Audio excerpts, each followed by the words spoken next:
I'm with the Institute of International Education. Has anyone ever heard of Institute of International Education, IIE, before? No? Okay, that's totally normal. What most people know us for, if they know us at all, is that we also administer the Fulbright program on behalf of the State Department. Are you familiar with Fulbright or heard about it? Just a little bit. Some Ned's nodding, great. So they are my employer, and they administer the Boren Scholarships and Fellowships on behalf of the Department of Defense. So the Department of Defense is the money. They are the sponsoring agency. And IIE takes care of outreach. That's why I'm here. We take care of the application process. We support our scholars and fellows while they're overseas. So we're the study abroad professionals in the relationship. So I'm here to tell you about the Boren Scholarships specifically. Just by way of my own background, I was actually a Boren Scholar in 2004. I studied abroad for an academic year in St. Petersburg, Russia. I used to speak Russian quite well. I haven't spoken in some time, so I haven't been doing a very good job of keeping up my language skills. But it certainly was life-changing in that it led me to a career in international education where I am today. And one of the things that makes the Boren Scholarships and Fellowships unique, which we'll talk about in a lot more detail than I will right now in a few minutes, is that there is actually a service requirement. And there's a commitment to public service among Boren Scholars and Fellows. So they commit to working for the federal government after they graduate. And so in fulfillment of that service requirement, I found a job with the Department of Defense working for the sponsoring agency of the Boren Scholarships and Fellowships. So I worked in DC for about 3.5 years with Boren Scholars and Fellows before moving to IIE, and I'm up in San Francisco right now. So that's kind of my relationship with Boren so far. So just by way, a little bit more explanation about IIE. IIE is a large not-for-profit organization. We're actually worldwide. We have offices all over the world. And in addition to Boren and Fulbright, which I mentioned, we also administer the Gilman Scholarships and a couple others that you see here, and a number of other scholarships for private sponsors and corporations and nonprofit organizations. But we've kind of gathered a lot of our scholarship programs this year under an initiative that we call Generation Study Abroad. And Generation Study Abroad is an IIE-led initiative, and its goal is to double the number of US students who study overseas by the end of the decade. So all of these programs are working towards that initiative. And just, by way of explanation, in addition to targeting students like you guys and encouraging you to get scholarships and fellowships to help you go overseas, we're also talking to K through 12 teachers and getting them to internationalize their classrooms, getting teachers to go overseas and things like that. So it's a big umbrella of programs. So if you're interested, highly recommend you check out Generation Study Abroad. At the very least, I wanted to make you aware that you will probably start seeing our logo, that little airplane, on some of our materials, and that's why it's there, because Boren and Gilman are part of that program. But we're going to talk mostly about the Boren Scholarships and Fellowships. And the Boren Awards, as Laura mentioned, are a pretty unique scholarship and fellowship. It's actually one of the largest scholarships available for study abroad. And it was created out of a piece of legislation called the National Security Education Act, which was authored by David L. Boren, who was at the time a senator from Oklahoma, in 1991. And David L. Boren is now currently the president of University of Oklahoma, so he's still a pretty big player.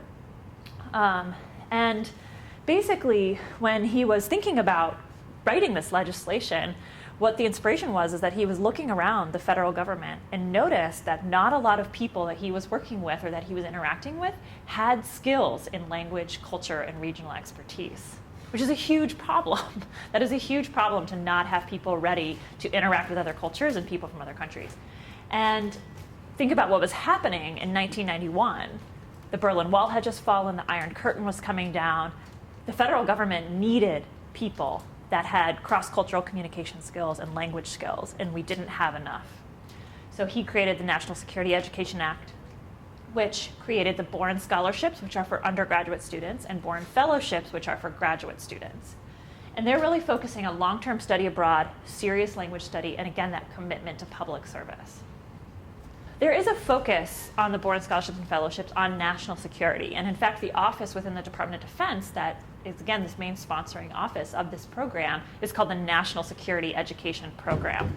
So one of the questions we often get from potential applicants and applicants themselves is, well, how do you define national security? What does that mean? And we always throw that back on you guys. What does national security mean to you? How do you define it? And actually, one of the essay questions, if you choose to fill out an application, is, what is your definition of national security? And so while we certainly consider traditional definitions of national security, defending our borders, customs and immigration, intelligence and counterintelligence, those are certainly important aspects of national security, but we are considering a much broader range of things under that umbrella. And it's really all about addressing the challenges of global society. So in addition to those traditional definitions of national security, we're also thinking about things like economic competitiveness, environmental sustainability, public health, population growth, things like that. So as you're thinking today, and if you decide to fill out an application, you want to be thinking about, okay, what am I studying here at San Diego Mesa Community College? What language am I interested in? What factors are influencing my definition of national security? What's important to me through my own personal lens? And that's what you'll need to define in national security. We do have a couple of eligibility requirements. You do have to be a US citizen. You have to plan to study a foreign language in an eligible world region, which I'll talk about in a second. And you have to be matriculated at an accredited US institution or applying to graduate school. So as current students of San Diego Mesa, that you will need to be claimed as a student by San Diego Mesa Community College. If you're planning to transfer to a four-year college, you can also have your future college claim you as a student. That's what it means to be, matriculated, more or less. Do I have any graduating seniors? Yeah? So you will have actually two options. You can apply as a scholar, as an undergraduate student, and stay in undergrad during the course of a study abroad experience. So you would maybe delay your graduation for a couple of months.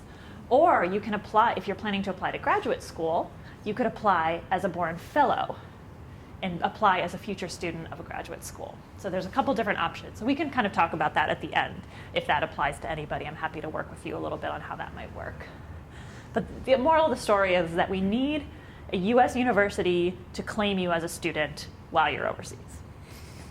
So for Boren Scholarships, and again, Boren Scholarships are for undergraduates, fellowships are for graduate students. I'll talk mostly about the scholarship, but I'll touch a little bit on the fellowships in case anybody's interested. You can't get 2 scholarships in your career, nor can you get 2 fellowships, but you can get a scholarship and a fellowship should you choose to go into graduate school. So again, I'll kind of cover some of the basics of the fellowship.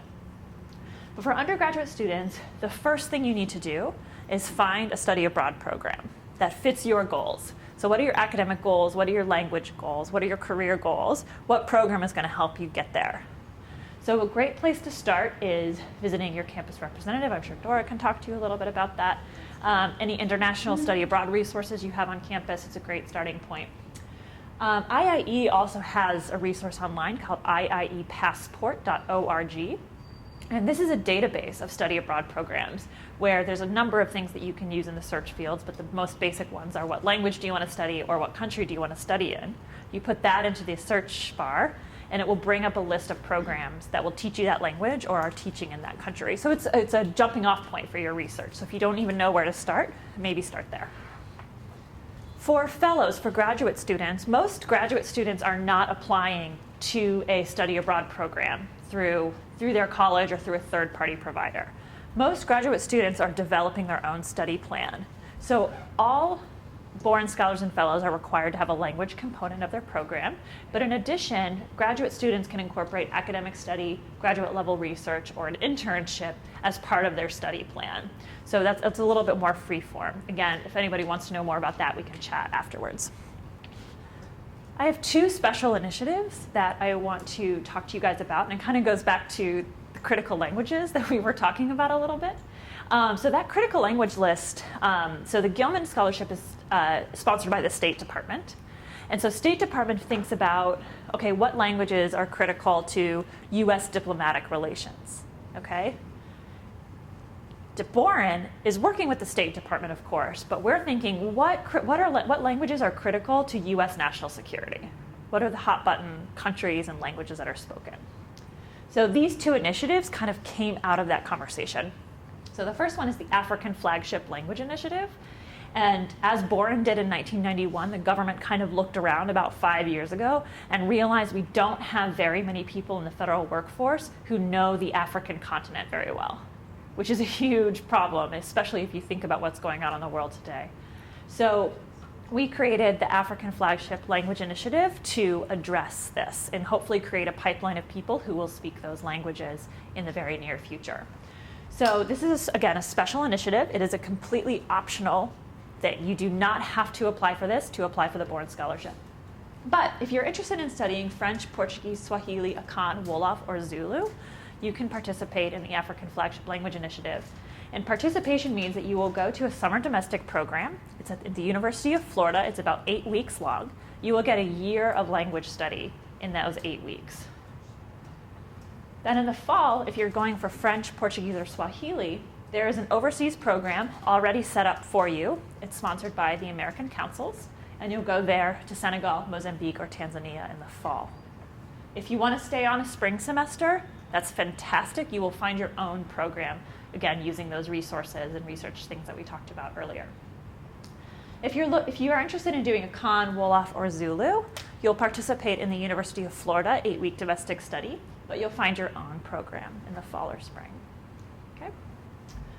For Portuguese, Swahili, Akan, Wolof, and Zulu, you don't have to have any prior knowledge. 0 proficiency is required. Okay?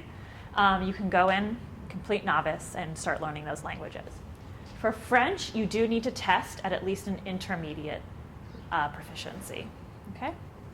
Also new this year, we started the South Asian Flagship Language Initiative. So this is for students who are interested in studying Hindi or Urdu. And so there will be a summer domestic program, and there will be a fall overseas program in India. We don't yet know exactly where these are happening. We're still in the proposal stage of figuring out where these programs are going to be held, but it will be moving forward. So if this is interesting to you, I recommend you look into it. I expect those details to be released soon. And so you would do, again, a summer domestic study, 8 weeks of either Hindi or Urdu, go overseas to India. If you wanted to stay on for an extra semester in the spring, you would find your own program in India. Do I have any ROTC students? No? Okay, this is simply an FYI then that you'll see on the application. So as I've mentioned a couple times already, the Boren Scholarships are sponsored by the Department of Defense. And the ROTC is the Reserve Officer Training Corps. And the Department of Defense is simply interested in the relationship and the overlap between Boren scholars and ROTC. So they're asking the question, are you an ROTC student on the application, yes or no? If it doesn't apply to you, just answer no. In terms of maximum award amount, so as I mentioned, this is one of the largest, if not the largest, scholarship you can get to study overseas.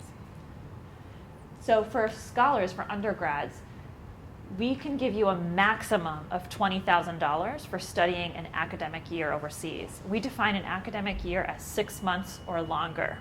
So most traditionally, this is covering a fall and a spring semester. But some students have been successful in putting together summer programs in conjunction with a fall program, or spring program in conjunction with some summer programs to meet that 6-month minimum, but only be off campus for the equivalent of a semester. So if you're going overseas for 6 months or more, you can receive up to $20,000. If you're going overseas for 3 to 6 months, you are in the semester category, and you can receive up to $10,000. Now, if you are a science, technology, engineering, or math major, you can qualify for a special summer initiative. So if you are not a STEM major and you want to apply for the board, you need to be going overseas for at least a semester. But if you're a STEM major and you can only go overseas for a summer, you can receive up to $8,000 for at least 8 weeks of study over the summer. Okay? One thing I want to note on these is that these are a maximum amount. Okay? I know Boren does its best to give as much money as they possibly can to every single scholar. They really do. But you can't make money on the federal government. So, for example, if you're going overseas for 6 months and your total program costs are $15,000, they are not going to give you $20,000. They will give you $15,000. At the same time, if your program costs $25,000, but you have $10,000 coming from another source, either financial aid or another scholarship, or maybe you have $5,000 coming from Gilman, something like that, they will give you that $15,000 in addition to your $10,000, which will cover your program. Okay? So these are maximum amounts. There are factors that go into determining your award amount. They're not given a visa. The visa is going to be organized through the study abroad program that they are applying to. Again, for graduate students, we won't spend too much time, but graduate students are eligible for a little bit more money. They're generally doing research and traveling around a little bit more. $24,000 for 9 to 12 months, down to $12,000 for 3 to 6 months. Graduate students are eligible for domestic funding, so they can study their language domestically before they go overseas. So again, if anybody wants to know more about fellowships, let's talk afterwards. So I mentioned when talking about eligibility that, first of all, you have to be studying in an eligible world region. And this map kind of gives you a clue of what those eligible world regions are. But I will say that we do not fund students who are studying in Canada, Australia, New Zealand, or Western Europe. Okay? Those are not eligible world regions. Okay? And the reason behind that is those are areas of the world where US students have traditionally studied for many, many years, right? There are many opportunities. So one of the goals of Boren is to get people to study not only less commonly taught languages, but in less commonly visited areas of the world. So the next couple of slides, I'm going to go over 5 preferences that Boren has. And these 5 preferences, you don't have to hit all of them in order to be a successful applicant, but you want to hit as many as you possibly can. So we have country preferences, and those are the ones in green. So basically these preferred countries are those that the Department of Defense has said, yes, critical to US national security, we need people who speak those languages and know those cultures, right? A couple of notes. Russia and Egypt are currently highlighted green, but due to the security situations, we're not anticipating making awards to those countries this year. If you have any interest in studying Russian, we're recommending Kazakhstan or Kyrgyzstan. If you're interested in studying Arabic, we recommend you study either in Jordan or Morocco. Okay? And another note on the map, you'll see that a couple areas of the map are white. And even though they are certainly critical to US national security, and we would love nothing more than to have people know those cultures and know those languages, the security situation just won't allow us to send students there. So that's why some of these are not highlighted green. We also have a preferred language list. So again, these languages are considered critical to US national security. They're also less commonly taught. For most languages, as in the special initiatives that I mentioned, you don't have to have any proficiency in order to study it. If you have all of a sudden picked up a great interest in Cambodian, okay, you don't have to have any proficiency. And the reason that that rule exists is because these are less commonly taught languages. We are not expecting a lot of students to have had access to studying a lot of these languages, okay? The exception to that rule, which you will not see, they are not preferred languages, though we do support them, are French and Spanish, okay? French and Spanish are not preferred languages, but French and Spanish are spoken in several preferred countries. So remember when I mentioned you don't have to hit all 5 preferences? This may be a preference that you don't meet, okay? For French and Spanish, you have to test at least an advanced level. Obviously, the exception to that, if you're studying French as part of the African Languages Initiative, you can test at an intermediate level. But if you're studying French on your own in probably French-speaking Africa, you need to test at an advanced level. Same thing with Spanish. If you're planning to go to Latin America, you need to test at an advanced level. So basically, what happens is we don't test your proficiency before offering you a scholarship, okay? You have the option during the application process, and if you're planning to apply for French and Spanish, I highly recommend you do this. You have the opportunity to provide a self-assessment of your language skills, and you also have the opportunity to have a teacher, a professor, or a language tutor also provide an assessment on what they think your proficiency is. This really helps the selection committee get a sense. Now, obviously, those are self-assessments, proficiencies. They're not formal tests, okay? But it gives the selection committee a good idea. So that's one piece of it.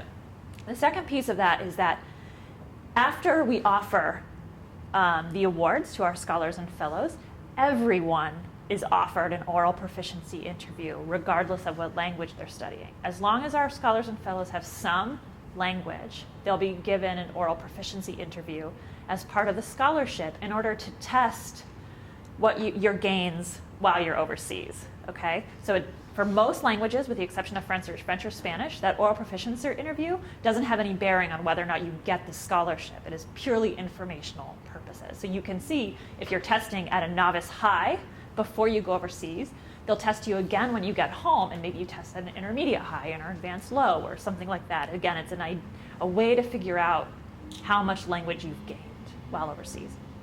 For French and Spanish, we do consider that as part of whether or not you get the award. So you will be offered the award based on your application, based on the proficiency information that you provided in your application. We will test your French or Spanish using the oral proficiency interview and determine whether or not we actually give you the scholarship based on that test, okay? And again, the reason for that is that French and Spanish have been taught in US schools for many, many decades, and they expect you to have had access to resources to get your French and Spanish up to that advanced level in order to be a Boren Scholar. The third preference we have is for length of study. We prefer if Boren Scholars and Fellows study for at least 6 months. Okay, so again, we consider 6 months to be a year, 6 months or more. You can see that our graduate students last year, almost 95% studied abroad for 6 months or longer. A small percentage of them studied for 3 to 6 months. Graduate students are not allowed to study during the summer at all. Okay. For our scholarship population, our undergraduate population, 85% studied abroad for an academic year, 12.5% for that 3 to 6 months, and we had 3% of students participate in that summer STEM initiative. I can guarantee you that 12.5% of scholars who studied and the 5% of fellows who studied overseas for just 3 to 6 months had a good reason for doing so and put that in their application. Okay, so if you you are in a major that the classes that you have to take are only given at certain times of the year, okay, maybe that prevents you from going overseas for an academic year. Okay, you need to put that in your application. If you can only go overseas for a semester because you need to come home and work full time in order to support yourself or support your family, put that in your application. Basically, don't leave it a mystery for the selection committee to figure out. Okay? Again, this is a preference that you might not hit, but you want to do your best to hit as many as possible. The last bar is we just put there because we like to compare ourselves to the rest of the US student population. As you can see, the 3% of US students, 2012 was the last year that data was available when we made these slides, 3% only studied abroad for 6 months or longer. That is a complete flip from the Boren population. So we really, again, we are focusing on long-term immersive study. We also have a preference for the field of study that you are pursuing.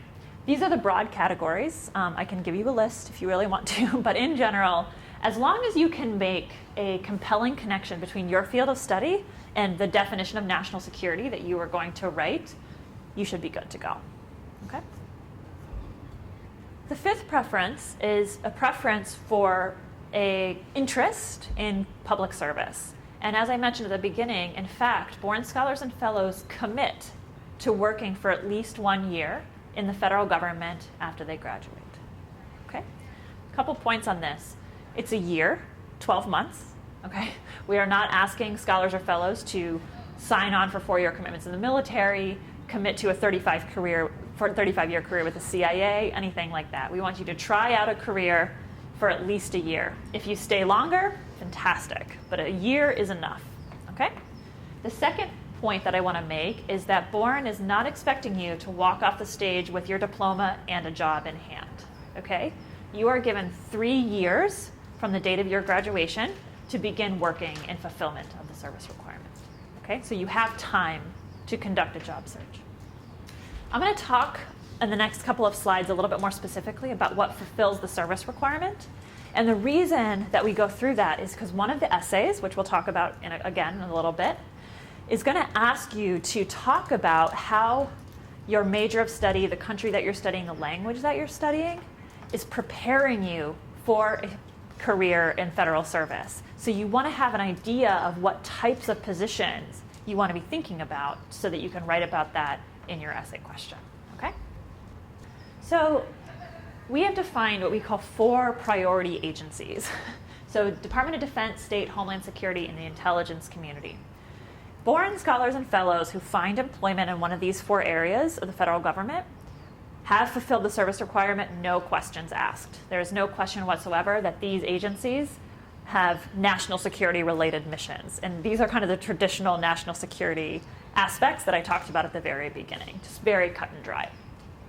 A couple notes, Department of Defense is not just the military, right? There's a whole administrative body that works behind the military. And in fact, again, I was a DoD, Department of Defense employee for 3.5 years. I had nothing to do with the military. I worked on a scholarship program to fulfill my service requirement, but because I was a DoD employee, it fulfilled my service requirement. Department of State has the Foreign Service. So these are the officers that travel all around the world and work in embassies and consulates.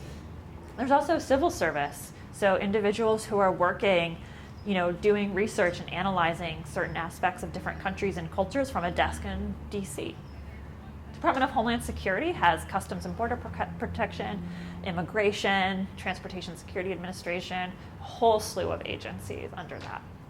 One thing on DHS is actually we have a number of Boren scholars and fellows who are currently working as refugee or asylum officers. And so these are the individuals who are interviewing people coming to this country seeking refugee or asylum status. So they're sitting down with them, interviewing them likely in their native language with the language skills they've learned as Borens, and then working with a team to determine whether or not they get that. That's a pretty amazing job, I think. And then the intelligence community, depending on who you ask, either has 16 or 17 agencies, which include the Federal Bureau of Investigation, the CIA, DIA, National Ground Intelligence Center, a whole slew of agencies. So I recommend that you take some time to look at what types of positions in these agencies might be interesting to you.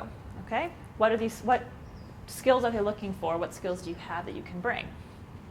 That being said, you don't have to find a job or be interested in those agencies in order to be a competitive Boren applicant.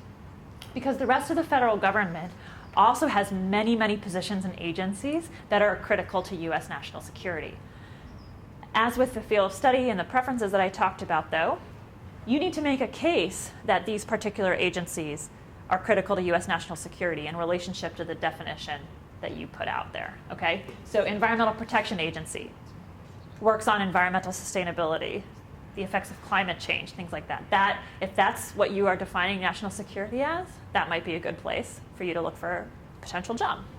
Department of Commerce with the International Trade Administration, we mentioned economic competitiveness. Department of Education has an International Education Office, things like that. This is just 6 agencies. There are hundreds. Has anyone been on USA Jobs before to look for a position? Okay. I highly recommend you go on there because it is both overwhelming and encouraging, the number of offices that the government has under its purview.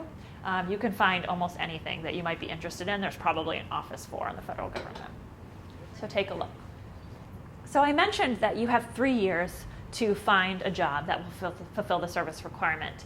I want to reiterate, you are not handed a job. It is not a guarantee, okay? The onus is on you to find employment. But the Department of Defense and the National Security Education Program do not leave you out in the wilderness on your own, okay? There is a whole team of people working to support scholars and fellows. As I mentioned, I was on that team for about 3.5 years. So we have a dedicated site called nsepnet.org, which is an intranet site. In addition to being kind of our monitoring, this is where you'll submit the paperwork about whether or not you fulfill the service requirement, but it also is a resume bank. So it kind of works like an internal LinkedIn where you'll post your resume and then federal agencies have access to your resumes. So they can take a look at what types of people Boren scholars and fellows are and who they might be interested in hiring. We also have an alumni group called the Boren Forum. We have alumni all over the world that are working in federal positions and eager to talk to new Boren scholars and fellows about the jobs that they do. We also hold resume workshops, how to write a federal resume.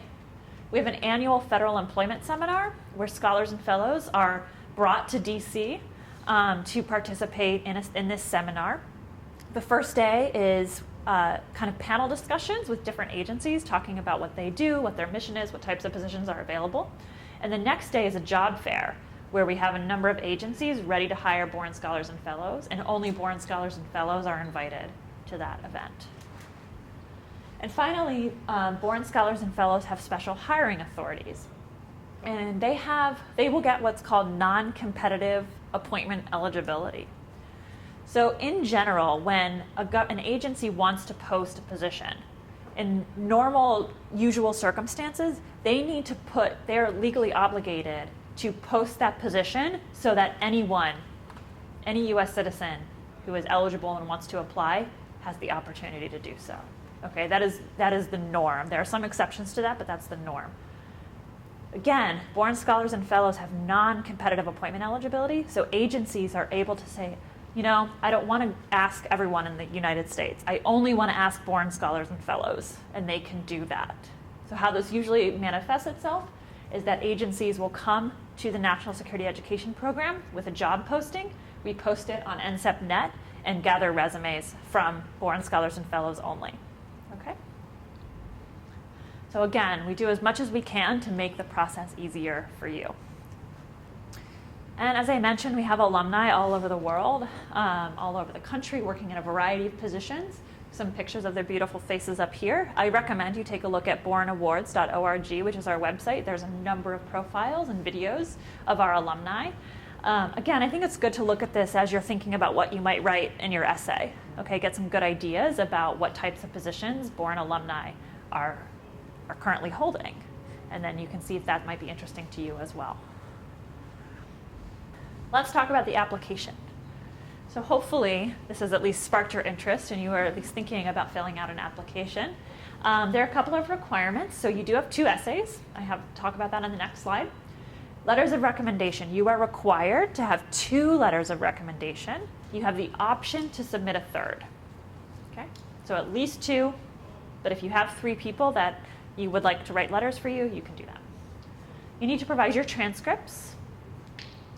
You don't need to pay attention to the letter of overseas affiliation. That's for graduate students. But you need to provide a 1 or 2 page document about the study abroad program that you are planning to attend. This information is really just for the selection committee in case they're not familiar with your particular program, they can take a look at, how many courses you're taking, what kind of excursions, how many language hours versus how many English language hours, things like that. So it is a requirement, but it's really just information for the selection committee. So the essays, there are 2 of them. The first question encompasses the first 2 bullet points, national security argument and your future career and its connection to government service. So again, your goal and your job in this essay question is to put forth your definition of national security and how that definition relates to your current major of study, the language that you want to study, and the country that you want to study in.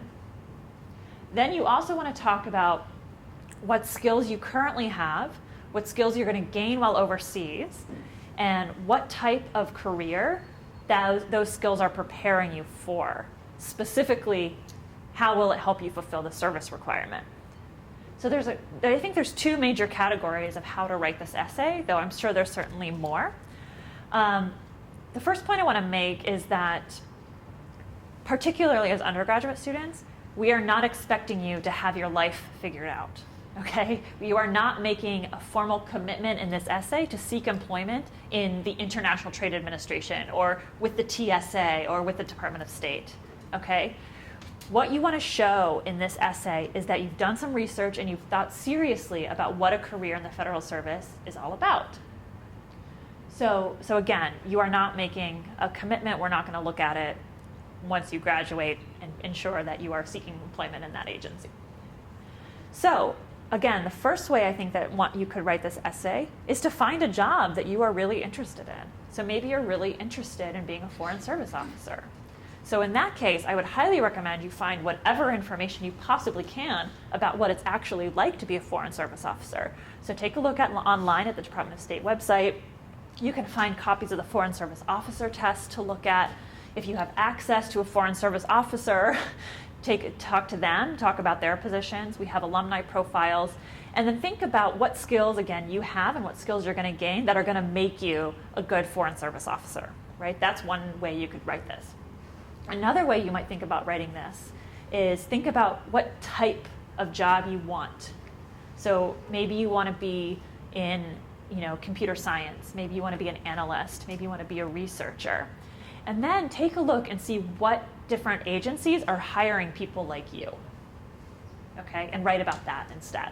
So you don't have to zero in, okay, but you do want to talk about your skills. Okay? You only have 800 words in order to accomplish this. It's not a lot of time. Okay? So you want to be concise. The second piece, the second essay, is your proposed program plan and your language study plan. Again, you have 800 words. This is where you're going to talk about the study abroad program that you're embarking on. And specifically, you want to talk about what makes this program perfect for you. What is it giving you that no other program can? How is it going to help you achieve the goals that you laid out in essay number 1? Okay? And then the second piece is your language study plan. You want to talk about what kind of formal language study you're going to be doing in the country, but what kind of informal language study are you going to be doing? Are you staying with a homestay? Are you going to find a volunteer position? Are there clubs on campus that you can interact with local students and practice, colloquial language with? You want to find those things out and put that in your essay. You also want to talk about what you're going to do after you get home in order to maintain your language skills. That's part of your language plan, okay? Deadlines. So the national deadline is February 9th. And this is for study that's going to begin after June 1st, 2016. So if you're planning to study abroad, beginning in the summer of 2016 through the spring of 2017, this is your application cycle. Okay? If you're planning to study abroad in summer 2017 or after, you'll want to apply in subsequent cycles. Okay? And Dora, I forgot to ask, do you have an on-campus deadline that you do? I'd have to check my dates. Okay. Usually it's like a few weeks before. A few weeks before, yeah. Yeah, so there's a campus advisor that has to go through your scholarship materials. And if you were so inclined to apply for the Boren Scholarship, ideally you would meet with me, because I'm the advisor on the campus for the Gilman and the Boren. Those are the 2 scholarships right now that we're using, so that I could help you with the resources and read your application. And then I would have a deadline a few weeks before, so that gives me ample time to go through the materials and check the right boxes, stuff like that. Yeah, basically. Yeah, and I highly recommend, if you are thinking of applying for this, participating in that campus process. Be in touch, because there is definitely a difference between the applicants who go through the campus review process and those that don't. So the campus review process is your opportunity to get feedback from professionals on your essays before you submit it to the Boren. Okay. I would encourage you to begin to think of the spring semester as your scholarship opportunity semester, because there's a lot of scholarships that are given at the beginning of the spring semester. And so once you really get focused on asking for free money and understanding that that's an opportunity for your success in your academics and your future plan, then you'll get your materials together, and one thing will easily lead to another, right? Scholarships frequently, students who typically get into this kind of area of scholarships, they meet other people and they learn about other scholarships, and it's a really positive domino effect. It snowballs into like a very positive future for you. You meet other people, you meet other programs, and in your research you'll find about more and more and more. Then on the other side of that is, once you become a recipient of any of these scholarships, you become a better candidate for future scholarships. I mean, having the Boren on your CV, on your resume, will only be a positive thing for you in your future endeavors. For graduate school, if you ever wanted to become a Fulbright, I mean, we held that in very high esteem when we talk about people who were Fulbrights, right? That was the thing about Clinton. We always said Clinton was a Fulbright, so that meant that he was worldly, that he was knowledgeable about other cultures, and that he had scholastically studied abroad before he became, the head of the U.S. government, commander-in-chief. So those are important skills that people look upon positively. Our graduate deadline is a little bit earlier. Again, if any of our graduating seniors are interested in doing that, then we can chat about that. And finally, I just want to point out our contact information. Again, I'm currently based in San Francisco, but the Boren team is based in Washington, D.C., and they're the team that you're going to be interacting with mostly. Boren IIE is a dedicated email address. I promise this goes to real people. BorenAwards.org is a very robust website that we have. It has tons of information about the application, alumni profiles. There are resources. You can find the lists of preferred countries and languages and fields of study. Take a look at it. I also want to point out that we have a webinar series, which you can find the schedule for on Boren Awards. And these webinars will drill down into a lot of the topics that I just briefly covered today. So there's a whole webinar on how to fulfill the service requirement, what types of federal jobs you might be thinking about. There's also a webinar on writing a competitive essay, things like that. And so I highly recommend you take a look at that. They're completely free. We encourage any and all interested applicants to apply. So with that, I think we have about 10 minutes. What time are we out of the room? Yeah. For any questions that you might have. Yes. I'm graduating this semester from here, but they'll tell us where they accept us in February, and I don't know where I'm going yet. So how do I apply? What school do I put? Good. So you'll apply kind of whatever school that that you think you might get into, and then you can also list a secondary school, and then when you get accepted, you'll provide that information to Boren. Yeah. So you don't have to be accepted at the time of application to a graduate school. So the advisor would be in the other institution? The advisor would be in the other. Yeah, so you would contact the advisor in the other institution to make sure that you had gotten all your documentation in with them. Yeah. In the case, like if you were here, then you would contact me, so you would contact another person. Yeah, so they go through the filing process. Do they have other classes, or do you just study language there? So the study abroad program is of your choosing. So the scholarship is just the money. So you would choose a study abroad program that fits your goals. You do have to have a language component of your study abroad program in order for it to be an eligible program for Boren, because it's a language program. Okay, but depending on the program you choose and depending on your language level, you might have all of your classes in a native language, or you might only have a couple of classes in the language and then take subject matter in English. So again, you choose a program that fits your goals. Okay, cool. So Katie, when you were studying in Russia, what was your major? I was at the time, what was my major? Psychology. So I'm not doing nothing with it. Yeah. Maybe public relations. Yeah, so I ended up double majoring in psychology and Russian because I had enough credits as a Russian speaker, and once I went overseas. And so I studied abroad my junior year. I graduated. I actually returned overseas about a year after I graduated. I lived in New Zealand, which was certainly not a hardship at all. It was a great place. Highly recommend visiting. And then I moved back to Russia for almost a year and a half to teach English and work on my language skills before returning to the States to pursue a master's degree and work at the National Security Education Program, kind of once I figured out that international education is where I wanted to be. So when you were in Russia, what were you studying? Were you studying Russian or psychology? I was studying Russian. Okay. Yeah, so I went through a third-party provider, CIEE, the Council on International Education Exchange. They're a huge player, and they have programs all over the world. And so basically my setup is when I went overseas, they tested us. The first couple of days of the program were testing so that they figured out what language group we were in. And there ended up being 3 groups. There was, a low, intermediate, and high group. So the low group had language classes, and then they had subject matter in English.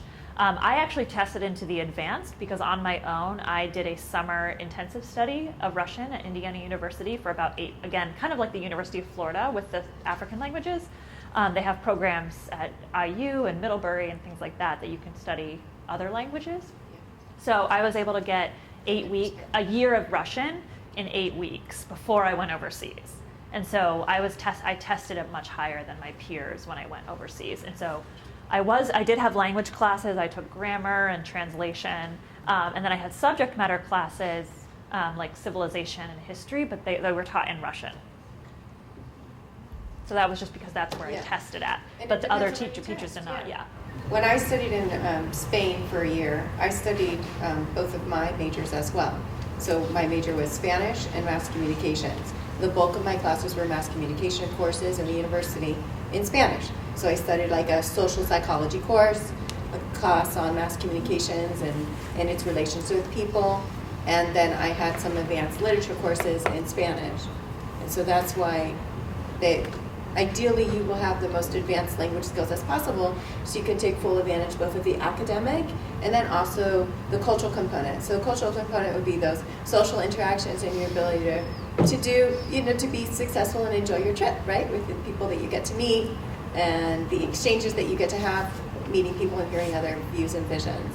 And the higher your language is, the deeper and more fascinating and broader your conversations could be. Think of it that way, right? So it's not just about going to the market, it's also maybe having one of these types of conversations with somebody, like, what is your future? Where do you see yourself at? I remember the moment when I was in Russia when I felt really confident about my language skills, when I called a taxi company over the phone and successfully ordered a car in Russian. I thought that was because over the phone to me was very overwhelming. It's one thing to talk in person and be able to use your gestures and they can see that you're not a native speaker, but over the phone I was like, yes, got it. Any other questions?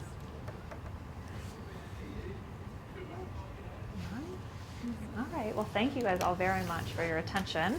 I do have some brochures up here for Boren, and then I put a sign-up sheet. If you're interested, if you think you might be interested in applying, please put your name and email down. You'll not only get information from Dora, of course, but you can get emails from Boren about upcoming webinars and things like that. They throw away your email after this year, so they're not going to spam you for 4 years, but you'll get information about the current application cycle, so if you want to sign up for that. I'll go ahead and just send it around the room. If you want to sign it, great.